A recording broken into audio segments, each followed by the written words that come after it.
최빈국의 비극. 김현 기자, 이 최빈국이 사실 한두 나라가 아닙니다. 대체 어느 나라의 무슨 일을 갖고 지금 비극이라고 얘기하는 걸까요? 네, 아프리카의 시에라리온에서 유조차가 폭발해서 수백 명의 사상자가 발생하는 참사가 벌어졌습니다. 네. 최소 지금까지 사망한 인원이 108명에 달하고요. 다친 사람도 이제 100명 넘게 부상을 당하면서 지금 현재 병원으로 옮겨져서 치료를 받고 있는 상황입니다. 네. 보시는 것처럼 아주 이제 처참한 모습인데요. 거의 뭐 전쟁터를 방불케 하는 그런 모습을 보이고 있습니다. 네. 사실은 이 사고도 사고지만은 이 참사로 이어진 이 과정이 좀 안타까움을 지금 불러일으키고 있습니다. 네. 처음에는 이 대형마트 앞에서 유조차와 트럭이 충돌을 해서 간단한 추돌 사고였습니다. 네. 그런데 이제 유조차에서 이제 기름이 좀 흘러나왔는데 네. 이 시에라리온이 말씀하신 것처럼 세계에서 가장 가난한 국가 중에 하나이기 때문에 지금 현재 경제난도 심한 상황이고요. 네. 그래서 이 유조차에서 나온 기름을 주민들이 조금이라도 이제 주워 담기 위해서 양동이를 들고 이제 네. 모여들기 시작한 겁니다. 네. 지금 보시는 화면인데 이 수백 명이 이제 유조차로 몰려들면서 사람들이 수백 명이 몰려들게 됐고 이제 관계자들이 위험한 상황이다. 현장에서 좀 물러나라 이렇게 설명을 위험하죠. 했음에도 사람들은 계속 몰려들었는데 이 상황에서 2차 폭발이 일어나면서 이제 대형 참사로 연결이 나게 됐습니다.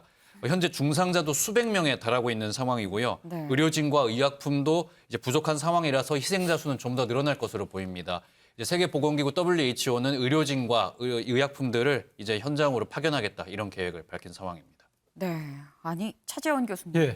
아니, 지금 보니까 유조차 사고가 나면 기본적으로 이게 추가 폭발의 위험이 있다는 걸 대부분 뭐 상식적으로 다 알고들 그렇죠. 있잖아요. 예. 때문에 일단 근처에 있어도 피하는 게 우선인 예. 건데 지금 김현 기자 얘기를 들어보니까 예. 이 조금이라도 흘러나온 기름을 좀 얻으려고 갔다가 지금 수백 명의 인명피해가 났다는 게 안타깝기도 하고 속상하기도 하고 그렇습니다. 그렇습니다. 그러니까 우리가 영화를 보면 사실 이 교통사고가 나고 차가 이렇게 전복이 되고 하면 제일 먼저 빠져나와서 그러니까 이 사고 현장에서 벗어나는 것이 하나 일종의 매뉴얼처럼 돼 있잖아요. 그렇다고 네. 한다면 시에라리온 사람들도 몰랐을까요? 저는 알았을 겁니다. 알았는데도 그런데 왜 가면 그렇게 갔을까? 그만큼 지금 먹고 살기가 힘들다는 것이죠. 앞서 뭐 최빈국이라고 이야기했습니다만 제가 자료를 찾아보니까 지금 그 1인당 GNP가 지금 903달러. 그럼 우리 돈으로 한 100만 원 정도밖에 안 되거든요. 네. 그러면 한 사람당 한 달 수입이 10만 원도 채 안 된다는 소리예요. 그러면 그만큼 힘드니까 그런 식의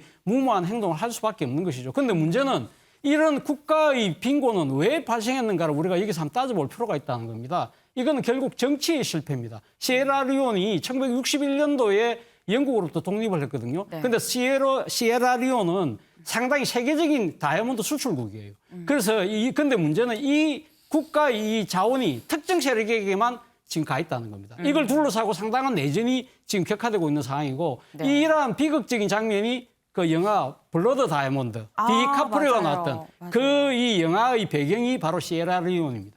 결국 그러니까 이 지금 비극은 어떻게 보면 경제의 실패, 그 앞서 정치의 실패인 거죠. 네. 그만큼 이 정치의 복원과 민주주의 확립 이것이 결국은 먹고 사는 거하고 직결된다는 한 장면을 우리가 본 것 같습니다. 네, 아니 지금 이 안타까운 이 시에라리온의 이 유조차 폭발 사고가 결국은 정치의 실패다라고 이렇게 말씀을 주셨습니다. 물론 주민들이 뭐 폭발 가능성을 몰랐던 건지 아니면 뭐 죽는 것보다 뭐 가난에 시달리는 게 더 무서웠던 건지 알 수는 없습니다만 이번 사고 이 정치의 실패라는 이런 우리의 비평 시에라리온의 정치인들이 들을 수 있다면 좀 듣고 다시 한번 생각을 하는 그런 계기가 됐으면 좋겠습니다.